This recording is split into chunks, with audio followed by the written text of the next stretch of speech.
महाराष्ट्रात अनेक भागात मुसळधार पावसाने नागरिकांची झोप उडवून दिली आहे। सोलापुरातही पडलेल्या मुसळधार पावसाने रस्त्यातील अनेक भागात पाणी साचले असून जनजीवन विस्कळीत झालं आहे। रेल्वे स्टेशन परिसरात अक्षरशः पाण्याने थैमान घातलाय। येथील अनेक दुकाने पाण्यात गेली असून या ठिकाणी चक्क पाण्यात लाईटचे 3-3 डीपी गेले आहेत। स्मार्ट सिटी अंतर्गत येथे रस्ते करण्यात आले होते। या खड्ड्यातूनच लाईटचे वायर गेलेले आहेत। त्यामुळे शॉर्ट सर्किट होऊन मोठी जीवितहानी होण्याची दाट शक्यता वर्तवली जात आहे। परिसरातील दुकानदारांनी अनेक वेळा नगरसेवक, महापालिका आमदारांना वेळोवेळी निवेदन देऊन सुद्धा या प्रश्नाकडे अद्यापही कोणीही दखल घेतली नाहीये।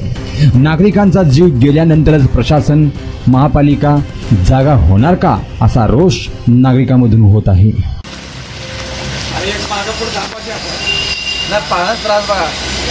नमस्कार, मी इथला एक दुकानदार म्हणत आहे। हे बघा, इथं 3-3 डीपी आहेत पाण्याखाली। पाणी बघा किती खोल आहे।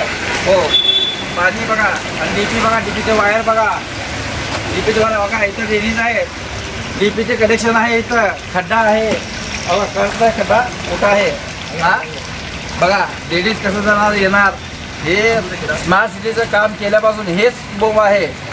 प्रत्येक नगरसेवकाला तक्रार दिली तरी सुद्धा कोणी दखल घेत नाही आहे। स्टेशन एरिया आहे, पाणी बघा, दुकानं, आमचे दुकानं बघा कसं धंदा करायचा, आम्ही धंदा कसं करायचा सांगा। लोक येण्याचा कसं यावं जावं बघा। तिथं पाणी किती भरलं बघा, तिथे जाऊन दाखवतो बघा किती खोल आहे बघा।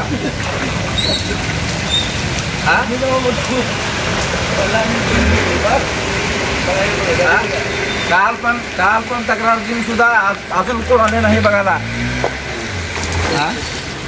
काल आम्ही न्यूजला तक्रार देऊन सुद्धा आज कुणी आले नाही दखल घ्यायला। सांगा काय करावं। वारंवार निवेदन देऊन स्मार्ट सिटी लोकांना आणि MSCB लोकांना सांगून बी दखल घेतली नाही तर कोणी दखल घेऊ शकत नाही। पाऊस पडल्यावर हेच हाल होणार आहे। हे स्मार्ट सिटी झाल्यापासून चालू आहे। कधी करंट झाला, कधी कुणाला काय झालं, धोकादायक आहे। गाडी बघा तुम्ही पाहिलं तर गाडी किती खोलमध्ये आहे।